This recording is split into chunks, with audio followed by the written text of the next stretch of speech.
नमस्कार, जय जोहार। का हाल है में मैं हाल दिखाने जा रहा हूँ एक बार फिर से उन प्रेरकों की जो कि अपनी ज़िम्मेदारी कुछ साल पहले तक बहुत ही तन्मयता के साथ छत्तीसगढ़ के भीतर में निभा रहे थे और वो ज़िम्मेदारी थी प्रौढ़ शिक्षा को लेकर। दरअसल साक्षर भारत अभियान के तहत समूचे गाँव वालों को शिक्षित करने की एक ज़िम्मेदारी थी प्रेरकों के ऊपर और केंद्र की ये योजना थी जो कि छत्तीसगढ़ में भी संचालित थी, लेकिन 2018 से ये योजना, माफ़ कीजिएगा योजना ना कहना, इसे परियोजना कहिए, कि जो है अब बंद है। लेकिन बंद होने से पहले इनसे बहुत सारे वादे किए गए थे तत्कालीन रमन सरकार में भी। और जब छत्तीसगढ़ में 2018 का चुनाव चल रहा था विधानसभा का, तब जन घोषणा पत्र कांग्रेस की तरफ से बनाई जा रही थी। उस दौरान टी.एस. सिंहदेव जो कि जन घोषणा पत्र के अध्यक्ष थे, संयोजक थे, उनके तरफ से भी जो है इनसे वादा किया गया था कि भाई सरकार बदली तो इनका ख्याल रखा जाएगा। लेकिन सरकार बने, भूपेश सरकार के बने 3 साल पूरे हो चुके हैं और रमन सरकार अपना 15 साल का कार्यकाल पूरा करके जा चुकी है। लेकिन इस दौरान जो है हुआ क्या, इन्होंने सालों साल जो है अपनी सेवाएं दी, लेकिन अब चूँकि ये खुद को ठगा हुआ महसूस कर रहे हैं और ऐसा इनको अब आभास हो रहा है कि भाई उनके साथ तो अन्याय ही हुआ है। तो का हाल है में आज मैं हाल जानूंगा इनका और आप सबको भी यही दिखाऊंगा कि दरअसल होता क्या है। जब भी आप किसी भी तरह से परियोजना से जुड़ते हैं तो एक आस बन जाती है कि देर सवेर हो ना हो आपके साथ अन्याय वाली स्थिति नहीं होगी। लेकिन आज स्थिति क्या है, ज़रा इनसे बातचीत करते हैं। तो सबसे पहले तो आप अपना परिचय दीजिए और बताइए आप लोगों की जो मांगे हैं, जो आप लोग का कामकाज रहा है, संग रहा है, वो किस तरीके से रहा है। सर, मैं अपना परिचय दूं कि मैं संदीप द्विवेदी हूं और मैं संगठन का प्रदेश अध्यक्ष का दायित्व लेकर संघर्ष कर रहा हूं। और का हाल है में मैं पहले तो बता दूं कि सबसे ज़्यादा बेहाल हम ही हैं इस सरकार के मारे, क्योंकि जब इनको अपना चुनावी घोषणा पत्र बनाना था तो हम तो कार्य से 31 मार्च 2018 को भी बाहर हो गए थे। एक नया आज दिखाया गया, टी.एस. बाबा जी मीटिंग लिए हम लोगों का, सब लोगों को बुलवाए, खूब भीड़ किए सर हम लोग आके वहाँ, और लिख कर हमको वादा किया गया कि मेरे सरकार बनते ही मैं आप लोगों को रोज़गार दे दूँगा। और लिख कर दिए तो हम लोग गांव-गांव में प्रचार, खुला प्रचार, कोई संगठन सर अगर कोई प्रचार किया होगा खुले रूप से, हम दीवार में लेखन करते थे, गांव-गांव जाकर शपथ दिलवाते थे कि भाई टी.एस. बाबा का सरकार आएगा। आप घोषणा तो वही किए थे, हम भूपेश बघेल जी से भी मिले थे उस समय, तो हम लोग खूब प्रचार किए। उनका जोश में युवा जोश है, अब जानते हैं गाँव-गाँव जाकर प्रचार करना है। और उनके कार्यकर्ता को भांति काम किए कि भाई सरकार आएगा, कम से कम बीजेपी तो कुछ नहीं दे पाई, कांग्रेस ही दे दे। अब जब बन गए तो अब ऐसा हो गया है, कहाँ टी.एस. बाबा, कहाँ भूपेश बघेल, सब अपना अपना ही राग लाप रहे हैं यहाँ पे। और हमारे जैसे जो ग्रामीण युवा हैं आज दर दर उनको ढूंढते भटक रहे हैं। और मैं तो ये बोलता हूँ जितना इनको मनाने की कोशिश है, कसम से सर मैं बता दूँ, अगर भगवान के सामने विनती करते वो सुन लेता। आपका हमारा कोई रिश्ता नहीं है, आप हमारे दर्शक हम तक के पहुँचा रहे हैं, आपके दर्शक हमको देख के हमारा आवाज़ सुन रहे हैं, दर्द सुन रहे हैं। आज यहाँ पे उनके नेता बड़े बड़े मिलने जाते हैं तो ऐसे भाग जाते हैं जैसे हम लोगों से कोई उनका नाता ही नहीं था। मैंने ये ऐसा महसूस हो रहा है कि यार वोट दिए हैं, हम अपने आप को ठगे हैं, वो हमको ठगे हैं। हमको समझ में नहीं आ रहा है इस सब समस्या को देखते हुए। और आप लोगों ने जब ये शुरुआत की थी तब छत्तीसगढ़ में क्या स्थिति थी? मतलब शिक्षा तो आप लोगों ने तो गांव-गांव को लोगों को साक्षर किया होगा, जैसे कि ये प्रौढ़ शिक्षा की जिम्मेदारी थी, तब किस तरह की स्थिति थी? मतलब ज़रूरत थी छत्तीसगढ़ में वाकई में, और आज भी क्या ज़रूरत है? जी हाँ, उस समय जब सरकार जो है साक्षरता के लिए जब छत्तीसगढ़ को चयन किया गया तो वाकई में असाक्षरता बहुत ज़्यादा कम थी, जिसको प्रेरकों के द्वारा इतना काम किया गया कि हमारे जो छत्तीसगढ़ सरकार है उसको 4 बार राष्ट्रीय पुरस्कार मिला है और मित्रसेन पुरस्कार भी मिला है। यानी सारा जो पढ़ाने का जो काम है प्रेरकों को जो दिया गया था 100% अपनी ओर से पूरी ईमानदारी के साथ प्रेरक लोग जो है अपना निभाए हैं। और आज जो है छत्तीसगढ़ की साक्षरता दर जो है काफ़ी आगे पहुंच चुकी है। जब आप लोग आए इस कार्य के लिए, इस नौकरी के लिए, तब आप लोगों को ये पता था कि एक ना देर जो है ये परियोजना आगे चल के बंद हो जाएगी, इसमें कोई भविष्य नहीं है? नहीं, ऐसा नहीं है, क्योंकि हम लोगों को जो है परीक्षा के माध्यम से चयन किया गया था और जो इसमें जो अधिकारीगण थे तो वो लोग हमेशा कहते थे कि भाई जो प्रौढ़ शिक्षा में जो काम किए हैं वो उन लोगों को आगे चल के शिक्षा कर्मी भी बनाया गया। तो आप लोग अगर ईमानदारी से काम करते रहेंगे, साक्षरता दर अगर अच्छी रहेगी, आप लोगों की काम की उपलब्धता अच्छी रहेगी, तो निश्चित है कि सरकार देर सवेर आप लोगों को भी शिक्षा के ही क्षेत्र में कहीं ना कहीं आप लोगों को जोड़ेगी। इस भरोसा दिलाया गया। जी, भरोसा दिलाया गया था। अच्छा, उससे बड़ी भरोसा तो देखिए, जब 2018 में बीजेपी की सरकार हमको 10 साल काम लेने के बाद अपने काम से बाहर कर दी, तो माननीय टी.एस. बाबा जी जो कि विपक्ष के नेता थे उस समय, उन्होंने हमें भरोसा दिलाया कि अगर हमारी सरकार अगर बनती है तो आपके योग्यता अनुसार किसी न किसी पद पे संविलियन किया जाएगा। तो उसको, उनकी बातों को सुन करके, उनके लिखित वादों को देख करके हम लोगों ने बिना किसी भय से इस सरकार के लिए जो है हम लोगों ने दीवार लेखन का काम किया, प्रचार प्रसार का काम किया। और उसकी वजह से आज हम आपको बताना चाहता हूँ कि बीजेपी के जब हम विधायकों के पास जाते हैं तो वो स्पष्ट रूप से कहते हैं कि भाई जब तुम उस समय दीवार लेखन का काम किए हो, नारा लेखन का काम किए, तो क्या हमारे पास झक मारने आते हो? आप जाइए वहाँ पे। तो वो अब हमारी बात को भी नहीं सुन रहे हैं, यानी अन्य पार्टी वाले। तो अब हम जाएं तो जाए कहाँ? अब बाबा जी भी चुप हैं, आदरणीय बघेल जी भी चुप हैं, तो अब हम लोगों को क्या करना है ये समझ में नहीं आ रहा। अब हम यही सोच रहे हैं कि आने वाले समय में लोगों की तरह या तो आत्मदाह कर लें, जैसे अभी कुछ समय पहले हमारे माननीय भूपेश बघेल की सरकार में एक बेरोजगार युवक जो है आत्मदाह किया था, इसके बाद उनके विषय में सुना गया था। तो कहीं ना कहीं हम कुंठित होकर के या तो आत्मदाह का रास्ता अपनाएंगे या तो फिर माननीय जो टी.एस. बाबा जी हैं जो लिखित रूप से हमें आश्वासन दिए हैं, हम अपने घर का जो है बाल बच्चे लेकर के, बोरिया बिस्तर लेकर उन्हीं के जो है घर में जाकर के बैठ जाएंगे। अरे ये बताइए, कितने सालों से हैं आप इस काम को, कितने सालों से कर रही हैं? हम लोग 2009 से हैं। अब 9 से 18 तक? हाँ, 2009 से 18 तक है। 31 मार्च 2018 से हम लोग को काम बंद हो गया है, निकाल दिया गया है रोजगार से हम लोग को। और अभी 3 साल से हम लोग बहुत दयनीय स्थिति में हैं। सारे प्रेरक हमारे लगातार हम लोग के द्वारा कई बार हो गया धरना कार्यक्रम और आवेदन वगैरह बहुत बार कर चुके हैं, फिर भी हम लोग को अभी तक कोई भी सही सरकार के द्वारा, सरकार की तरफ से हम लोग को कोई भी अभी तक कुछ भी उनकी तरफ से कुछ भी पॉजिटिव आदेश ऐसा नहीं मिल रहा है। सरकार कह रही है कि देखिए भाई 3 साल में बहुत कुछ बदला, रोजगार पे रोजगार आए, लाखों लोगों को रोजगार मिल गया। आप लोग कह रहे हैं कि बेरोजगार हो गए हैं। सर 5 लाख युवाओं को रोजगार देने का आजकल हम लोग न्यूज़ में आप लोगों के माध्यम से सुन रहे हैं। 5 लाख में 16,802 तो आपके सामने बैठे हुए हैं। और मैं अपने आप को परिचय दूं, मैं वो शख्स हूँ, कल युवा दिवस था 2018 को, युवा दिवस को टॉप 3 में शैडो कलेक्टर एक तो चला था, एक दिन के लिए कलेक्टर बनाने की योजना बीजेपी सरकार में। युवाओं को प्रतियोगिता के माध्यम से उनको कलेक्टर बनने के लिए प्रोत्साहित किया गया था। मैं मास्क उतारूं तो मैं वही युवा हूं, उन जो 27 लोगों में एक मैं युवा हूँ। इसलिए पहचान तो नहीं कि भूपेश बघेल के बोले ये युवा है यार, रमन सरकार वाले। मैं बोल रहा हूँ अब रमन के युवा है कि बीजेपी में, फिर हम तो ऐसा है कि जो सरकार में आएगा वो पैदा होगा 5 साल के अंदर ही रोजगार पाएगा, तब तो ठीक है। तो अब कैसा जोड़ रहे कि 5 साल में जो पैदा हुए हैं क्या उन्हीं को जोड़ के रोजगार 5 लाख दे रहे हैं? मेरे आंकड़े मैं बोलता हूँ सर, धरातल में देख ले कौन संस्था है, हम आपके माध्यम से उनको खुला आह्वान करते हैं, आए हमसे मिले।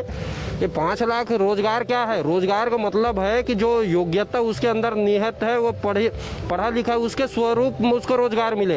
ये नहीं कि MA BA पढ़ा है अब उसको अब छोटा सा आप दे दिए कुछ और 2 दिन के लिए गोबर बेच दिया अब वो रोजगारवान हो गया। ऐसा तो कोई सिस्टम नहीं है अर्थशास्त्र में। तो मेरे को तो ये लगता है कि ये अपना ही पीठ वाहवाही कर रहे हैं, उनके कार्यकर्ता प्रशंसा कर रहे हैं। भाई आंकड़ा ऐसा हो जो जनता प्रशंसा करे तो आंकड़ा है सर। यहाँ खुद लिख दिए मुख्यमंत्री जी, अब 8-10 मंत्री और उनके कुछ कार्यकर्ता अगर प्रशंसा कर रहे हैं, मेरे को नहीं लगता है तर्कसंगत है। और इसमें तो हंसी हो रहा है सर, जगह जगह उनका हर युवा आज हंस रहा है कि देखो भाई ये आंकड़ा कहाँ से आ रहा है। और मैं बोलता हूँ केंद्रीय आंकड़ा है बोल देते हैं, जब कुछ बोलो तो हमारे मुख्यमंत्री जी बोलते हैं अरे यार ये राज्य का नहीं है, केंद्रीय आंकड़ा है, वहाँ की संस्था है। अब केंद्रीय जब मोदी जी कुछ कर देते हैं तब आप बोल देते हो अरे यार मोदी हमारे साथ अच्छा नहीं करता। तो मोदी क्या आंकड़ा के लिए ही मात्र आपके साथ अच्छा करता है? वहाँ भी छल हो सकता है, तो उसमें छल आंकड़ा में नहीं दिखाई देता। बाकी हर चीज़ में बोरा मांगो तो आंकड़ा। हम युवा बोलते हैं स्वरोजगार बनो बोलते हैं सर, स्वरोजगार जिस दिन पढ़ाई में आपके सिलेबस में स्वरोजगार का कुछ नहीं है, हम तो आदिकाल में क्या हुआ, उन कब पैदा हुआ, कितने बीबी रखे, बस यही हमारे पढ़ाई में आज तक हम पढ़े। आप 10 साल हमको प्रौढ़ शिक्षा में लगवा दिए, बोलते हो योजना है बंद हो गई। ठीक है, योजना आपका 2 साल का था, उसको 10 साल क्यों घसीटना था आपको? मैंने कहीं ना कहीं तो हमारे साथ खिलवाड़ हुआ। 10 साल आप 2 साल की योजना घसीट दी है, आपकी कमियां थी।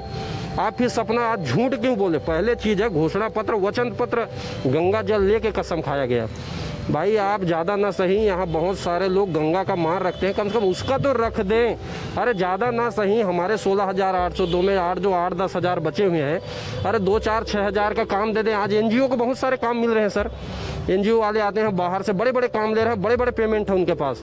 युवाओं को सिस्टम बना के क्यों नहीं दिया जा सकता है? दिया जा सकता है, लेकिन चाहते क्यों नहीं, ये समझ के परे है। 70 के बाद में युवाओं को सरकार कह रही है कि हम युवाओं के ऊपर भी कुछ कर रहे हैं, और वो कहती है कि देखिए हमने तो अब जो है, जो इंजीनियरिंग पास आउट है उनके लिए जो है ऑनलाइन व्यवस्था कर दी है, वो ठेकेदारी भी कर सकते हैं, 20 लाख रुपए तक का आसानी से ठेका उनको मिल जाएगा। दूसरी चीज़ कहती है कि हम मुख्यमंत्री कौशल विकास योजना के तहत भी बहुत सारे प्रोजेक्ट लेकर के आ रहे हैं, उसमें जो है युवा आ सकते हैं। स्वरोजगार के अवसर हमने बहुत सारे पैदा किए हैं जो कि बाकी जगहों पे नहीं है। तो सरकार कह रही है कि बहुत सारी योजनाएं जिसके ज़रिए जुड़ सकते हैं सर। और सवाल जहाँ तक तुम लोगों की बात है वादा का, उस पर फैसला तो सरकार को करना है। तो बाबा ने अब तक क्या कहा? पंचायत मंत्री ने कुछ सुझाया इस पे कि कोई बातचीत होगी, कुछ उस पर अमल होगा, आप लोगों के साथ कुछ? सर एक बहुत अच्छा बात छेड़े इंजीनियरिंग वाला। मैं आपको बता दूं, इंजीनियर वाले में जो टेंडर डाला जाता है, जो प्रोसेस है उनका, कांग्रेस के कार्यकर्ता, जिसमें मेरे साथ कॉलेज में जो पढ़ने वाले हैं, जो उनके कार्यकर्ता बने हैं, चाहे NSY में हो, मैं खुल के ही नाम बोल देता हूँ, मेरे बहुत अच्छे घनिष्ठ मित्र हैं, राज्य से लेकर जिला तक के, वो सब उसके ठेकेदार बने हुए हैं, बाकी को तो मिल नहीं रहा है। तो उनके ही कार्यकर्ता, युवा जो कार्यकर्ता कांग्रेस का झंडा पकड़ के जो पीछे पीछे नेता का जयकारा करता है, वही टेंडर डालता है, वही इसका लाभ ले पा रहा है। बाकी को आप दिखा दीजिए, सर्वे करवा लीजिए, किसी दूसरे को फायदा मिला। कितने लोग होंगे जो इंजीनियरिंग वाले होंगे? जरूरत तो नहीं है उसमें इंजीनियरिंग? सर कुछ तो हैं, 8-10 तो मिल ही जाते हैं उनको। इंजीनियरिंग के साथ में उसमें ये भी है कि जो बेरोजगार युवा हैं 12वीं पास से एबव जो है, उनको भी मिल रहा है। तो जो उनके कार्यकर्ता है बस उनको मिल रहा है, ये स्पष्ट मैं बता सकता हूँ। मैं कांकेर से हूँ, वहाँ का आप सर्वे करवा लीजिए, मेरे अच्छे खासे 10 से 15 फ्रेंड होंगे जो अच्छे खासे 8 ठेकेदार बने हुए हैं बेचारे। आपने भी कांग्रेस ज्वाइन किया होता तो भला हो जाता। अगर ज्वाइन करके मैं झंडा अगर पकड़ के जय जय बोला होता, गलती बस एक काम कर दिया, झंडा ना पकड़ के दिल दिखा के जय जय किया। दिल का साहब कोई कीमत नहीं है, यही दिल की कीमत नहीं है। तो बताइए, आपके मास्क में लिखा है रोजगार मोर अधिकार, हाँ। तो कहाँ है अधिकार? अरे ये तो भूपेश सरकार ने पूरे बंद कर दिए हैं। हमें रोजगार देने के बजाय अपना रोजगार दे खुद ही ले लिए हैं। वो 5 साल तो मुख्यमंत्री बन गया, लेकिन पता नहीं अब आने वाले साल में मुख्यमंत्री रहेगा कि नहीं रहेगा।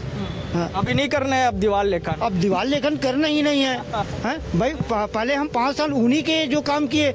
अब अपने यहाँ जो विनोद सेवनलाल चंद्राकर विधायक थे, तो साहब बोले कि भला भैया आप TS बाबा ने लिखित में दिया है, आप हमें बिल्कुल जिताइए। जिता दिए। हमने पूरे उनको पूरा जिता दिए। अपने गांव में तो ऐसा है कि अपने दीवार लेखन और सभी मित्रों को कर दिया कि उसको आने के लिए भी मना कर दे। यहाँ का जिम्मेदारी हम लेते हैं ऐसा कर।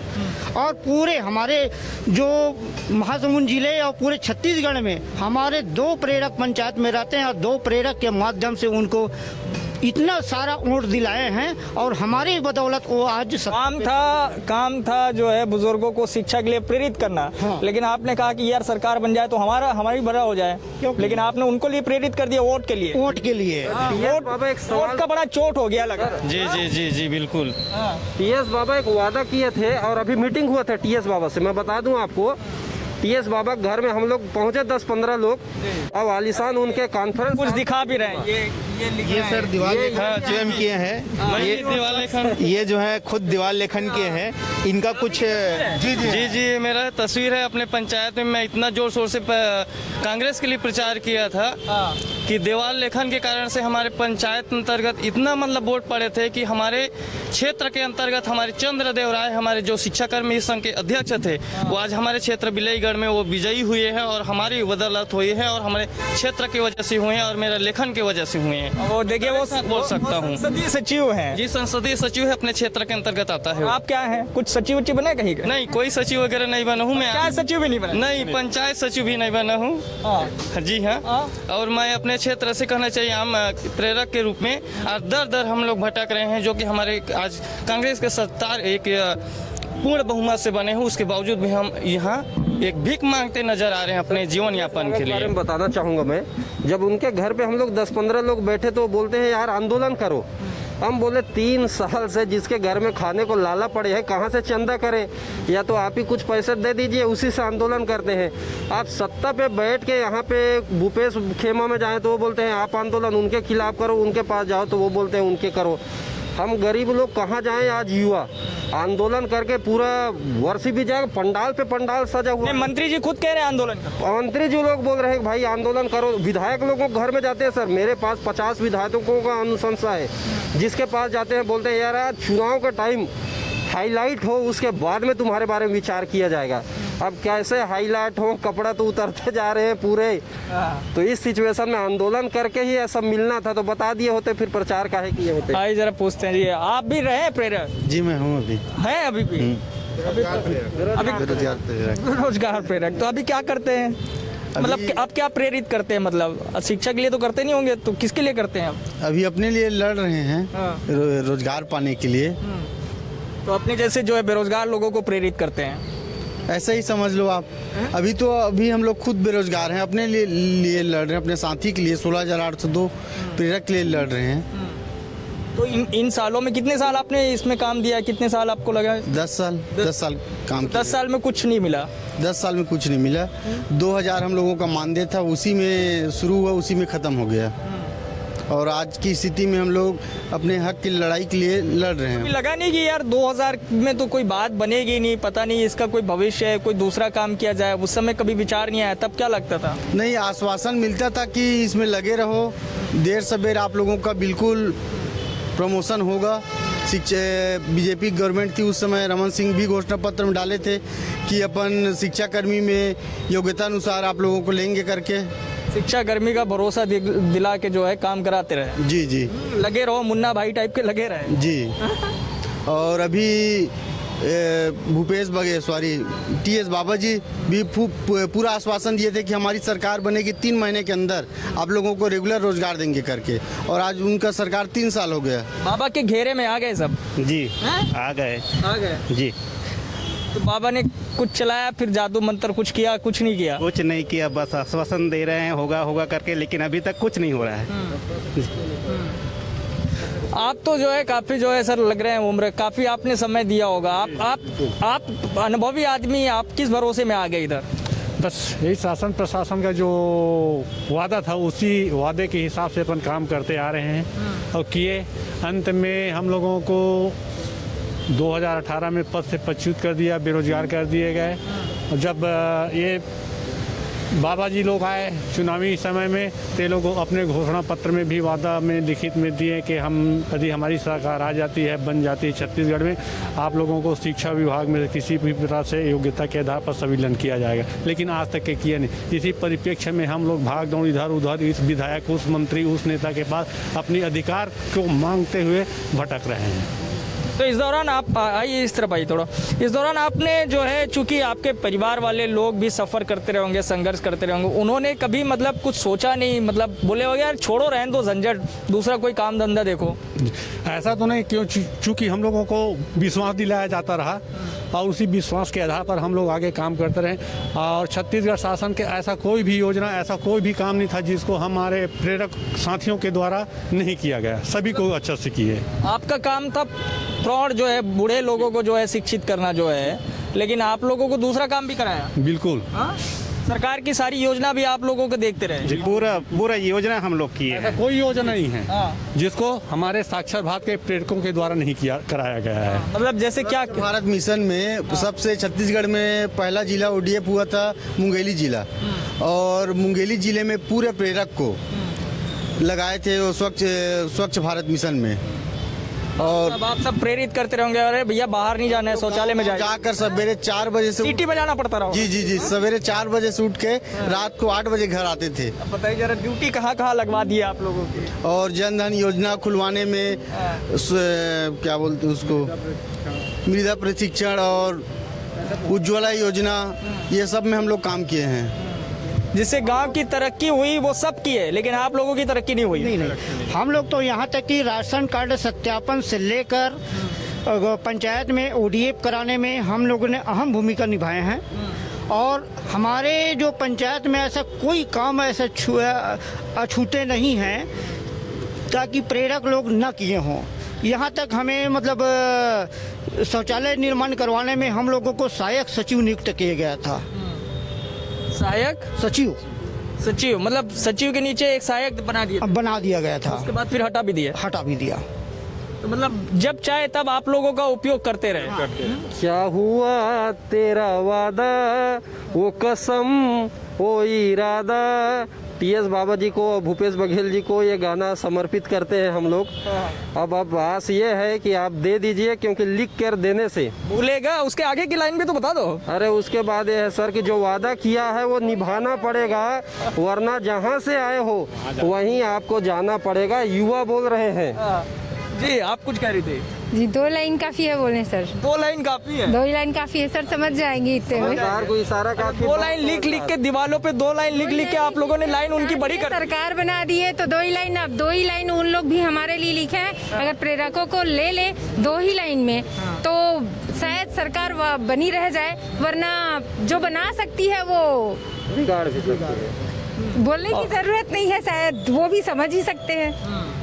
अच्छा एक चीज़ और, जैसे कि आप लोग कह रहे हैं कि दीवार लेखन का काम हुआ, सब कुछ हुआ।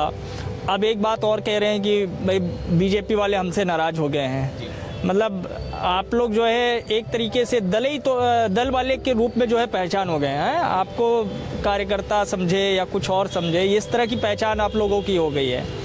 तो अब दूसरी नौकरी करना आप लोगों के लिए संभव है कि नहीं है? कुछ और आप लोगों के लिए कहीं प्राथमिकता किसी चीज़ में है, जैसे इतना अनुभव है तो?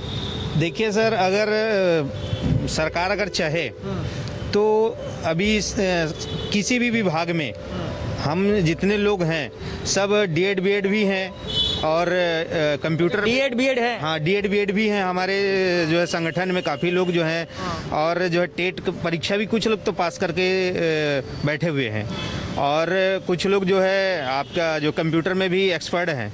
यानी सब हमारे संगठन में जितने लोग हैं, प्रेरक संघ के जितने लोग हैं, वो सब अनुभवी हैं। तो सरकार अगर चाहे तो कहीं पे भी 6,000-7,000 की नौकरी मतलब दे सकती है, ऐसा नहीं है। लेकिन पता नहीं क्यों सरकार चाहती है कि भाई हम इनको ना दें, और ये तो सरकार ही समझती है।